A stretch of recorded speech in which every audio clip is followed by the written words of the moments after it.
Oi, eu sou a Gabi Xavier e hoje eu tô aqui pra falar do novo episódio de Boku no Hero que saiu esta semana, o episódio 6. Lembrando pra quem assistiu o meu vídeo da semana passada e participou lá do desafio no post que eu criei lá no Amino, eu escolhi algumas respostas de vocês pra aparecerem nesse vídeo, foram várias, então muito obrigada a quem participou e fica até o final pra ver se você então aparece aqui. Lembrando, como sempre, que a sua curtida e qualquer comentário faz com que esse canal seja mais relevante pro YouTube, que você receba mais notificações e a gente consiga não cair no limbo, não ser esquecido e o canal ainda continuar crescendo. Então, cada comentário, cada curtida me ajuda pra caramba.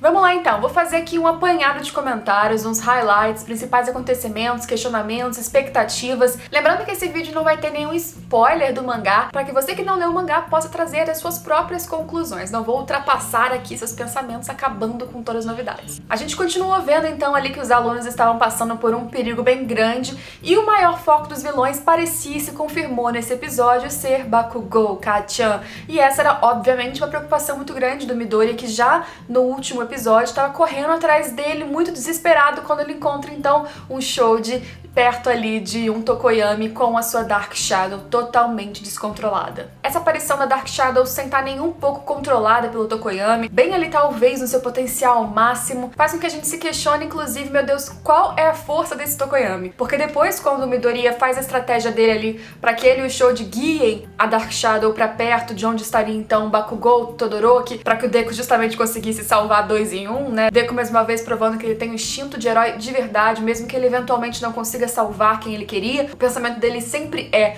vou salvar o máximo possível, mesmo estando quebrado, mesmo estando destruído. Mas quando eles fazem essa estratégia, eles chegam então ali perto de onde tá o Moonfish, aquele vilão que tá dando um bom trabalho pro Todoroki, pro Bakugou, que sim, estavam limitados de não poder usar suas individualidades com fogo, explosão e tal, mas que estavam tendo muitas dificuldades com o cara que é o assassino condenado do corredor da morte. Dark Shadow acaba com ele num instante. E ainda fala, pô, foi pouca diversão, preciso continuar. Então, qual é o poder, qual a potência dessa força? Será que algum dia o Tokoyami vai ser capaz de controlar e de suprimir a vontade da Dark Shadow utilizando seus poderes sem precisar sair do controle? Ou será que ele nunca vai poder chegar nesse ápice porque ou é ele ou é ela? Né? Que coisa mais incrível, que personalidades distintas que existem entre o portador dessa individualidade e a sua individualidade, né? Que são coisas meio separadas, como se fossem dois seres coexistindo. Muito louco, muito interessante. E antes da gente falar dessa perseguição e fixação do Bakugou e o que isso pode significar e o que isso pode trazer, a gente tem que considerar também que a gente teve mais uma vez o foco em outro vilão, na verdade, nesse caso, outra vilã ali diferente, na verdade, que a gente já conhecia, a Toga já tinha visto ela em outras situações, mas começou a ver um pouquinho mais de como ela pensa,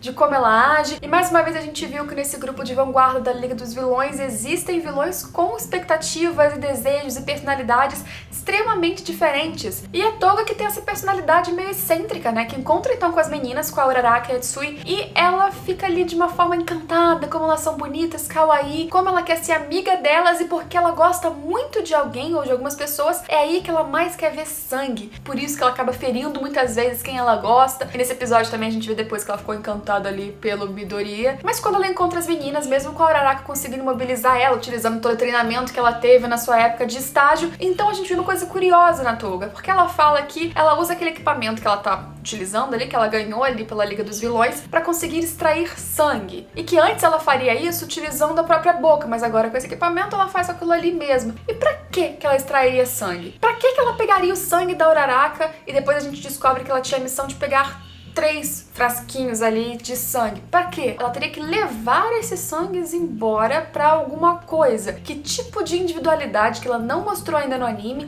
que ela tem, que ela pode se utilizar de sangues, pelo menos parece que é ligada à individualidade dela, né? Ela pegar isso, mas usar depois? O que ela faz? O que você acha? Eu quero ver as expectativas, as teorias de você que não leu o mangá, porque, né, que leu o mangá já sabe, daí não tem graça. Mas bem, nessa ação toda rolando, com enfrentamentos em locais diferentes da floresta ao mesmo tempo, inclusive alguns dos acontecimentos que rolaram no episódio passado no mangá, dá pra entender que acontecem na mesma hora que os que a gente tá vendo agora, enfim. Mas toda essa confusão rolando, o Wild Wild Pussycats, na verdade, parte do grupo ali enfrentando outros dois vilões e conseguindo suprimir eles, quando de repente surge então mais um portal e um vilão pra conseguir tirar os dois dali teoricamente, mas tudo isso rolando, e que é o principal principal pra gente conversar nesse episódio de agora, então. Bakugou, porque a gente já sabia que Bakugou Kacchan estava na lista da Liga dos Vilões, o interesse particular do Shigaraki nele, e eles tinham que levar então o garoto embora. Não só era uma missão, como a gente vê que a partir do momento em que aquele novo vilão, Mr. Compress, consegue pegar o Bakugou, transformar ele em Tokoyami, por acaso ele pega todo mundo, mas assim que ele consegue pegar o seu Bakugou comprimido ali, ele já fala pra galera toda dos vilões, então, gente, já peguei, já deu certo, vambora, vamos pro ponto combinado, já rolou aqui a missão. Então eles foram lá especialmente pra isso. Por que eles iam querer então o Bakugou? Pra quê?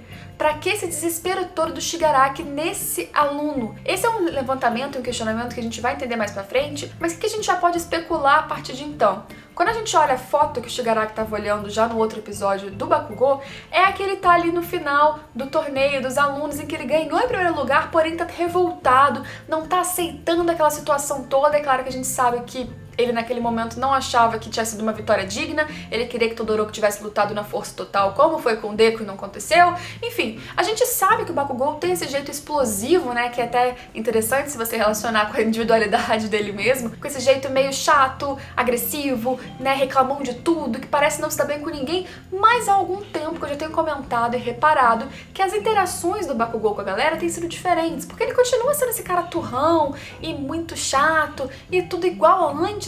Só que tanto ele já tá mais acostumado com a galera, com os colegas dele de turma e tudo, quanto também a galera já tá acostumada com ele. Antes o pessoal ficava mais assustado, tinha mais medo, tinha mais receio de lidar. Agora não. É assim, Bakugou, então, a missão vai ser que a gente vai proteger você, você fica aqui no meio, entre a gente, Tokoyami, vai seguindo, é isso aí, vamos escoltar ele de volta. Ele fica, não, peraí, quem disse que eu vou aceitar, quem disse que eu vou obedecer? Mas ele vai. E todo mundo tá nem aí, ninguém nem ouve ele dizendo ali, reclamando, porque esse é o Bakugou, esse é o Kacchan. Mas talvez pro Shigaraki, uma pessoa que tá no meio dos heróis e parece não se encaixar, parece não tá ali no meio daquela mentalidade, em sintonia com a mentalidade dos heróis em algum ponto, talvez pra ele pegar essa fragilidade, esse ponto fora da curva entre todos os aprendizes de herói, talvez aquilo ali pra ele seja algo positivo, possa dar frutos. Pode ser que ele pegue esse garoto e ele consiga passar ele pros vilões, mas você acha, eu pergunto a você, tem a possibilidade do Bakugou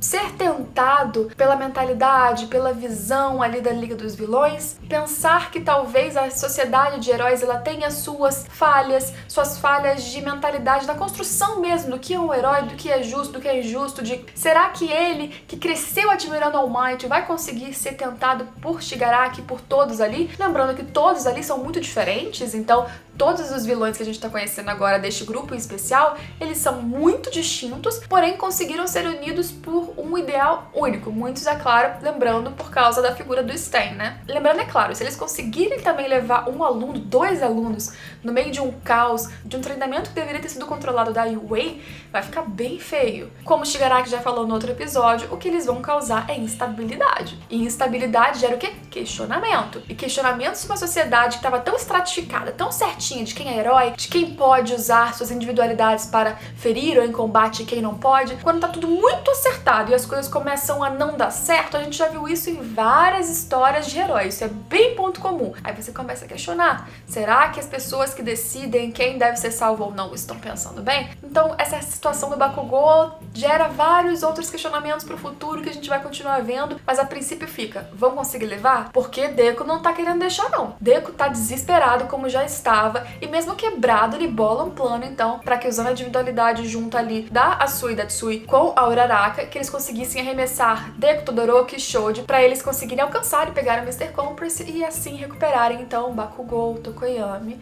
e talvez até prender Moonfish, quem sabe. Mas eles são só alunos, no ponto de encontro já estão ali Toga e Dabi, vão chegar outros, o que vai acontecer? Lembrando um fato muito interessante, que o Nomo, que tava ali solto também, quase acabando com a Momo consegue elaborar um plano bem de última hora, mesmo ferida, quando os vilões então recebem um aviso de que, opa, podemos voltar para o ponto de encontro, e o Nomo então também recebe essa ordem do Dabi, então ele para de atacar, mas a Momo pensa, não, se eles estão recuando, eles conseguiram o que eles queriam, será que é o Bakugou? Então ela pensa e manipula um objeto ali que a gente consegue perceber claramente que deve ser algum tipo de rastreador, e usando então a habilidade do outro aluno da 1B de fusão, ele consegue ali grudar no Nomo, que é um bicho ali que só obedece às ordens das pessoas, boas, então que obedeceu apenas o Dabi, então se encostou nele, ele não tinha que matar, ele nem se virou pra sentir o que tava rolando ali atrás. Se eles conseguem então rastrear ele, conseguindo pegar Bakugou ou não, eles já vão ter ali então a pista e a localização de onde se encontrarão os vilões.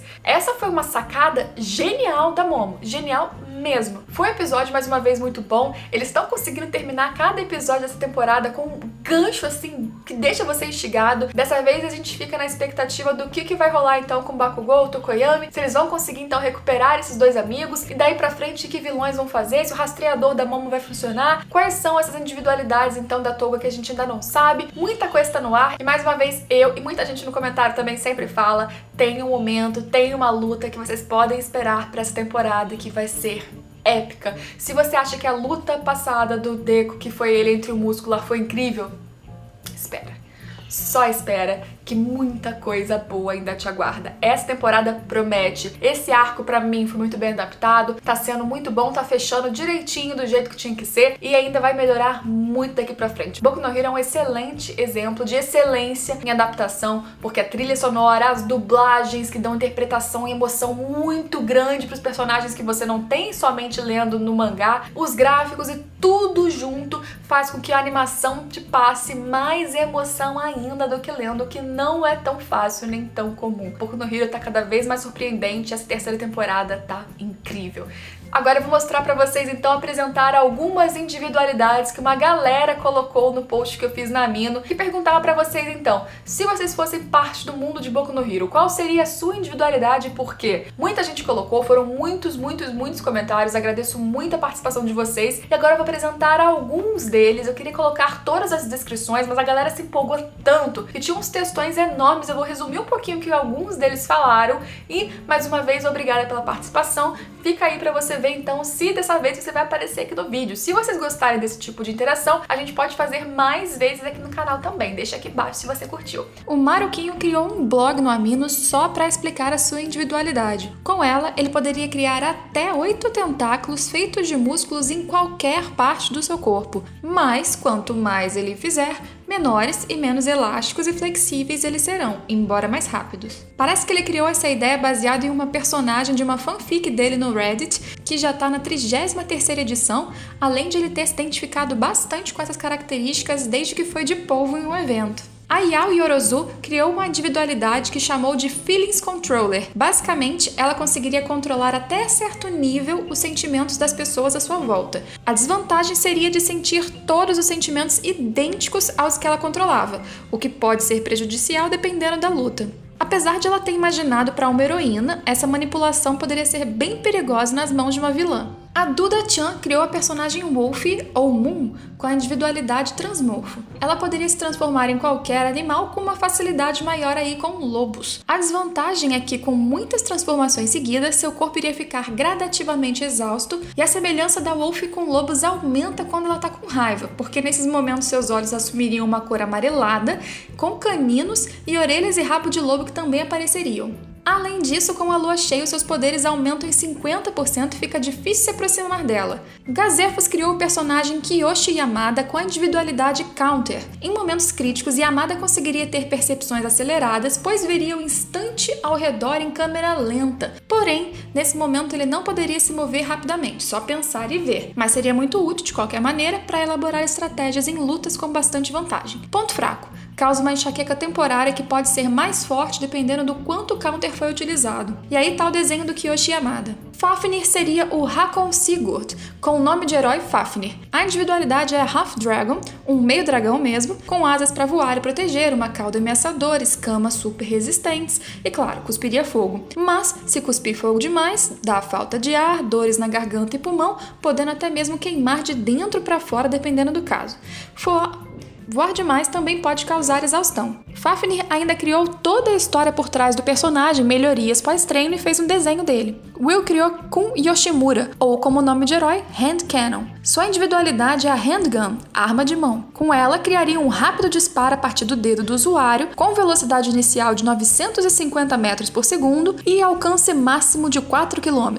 Podem ser usados todos os dedos de uma vez ou apenas um, sendo que com só um a potência seria maior. lembrando que os disparos teriam força para perfurar até um tanque de guerra. Para ter essa individualidade, entretanto, é necessário um corpo forte e uma boa mira. Além de outros detalhes, o Will também fez desenhos do seu personagem. Não esquece então de curtir esse vídeo se você gostou, comentar qualquer coisa para ajudar o canal, mas se você quiser comentar coisas com comentários de fato do anime, melhor ainda, e se inscreva se você ainda não for inscrito. A gente se vê então no próximo vídeo. Tchau, tchau!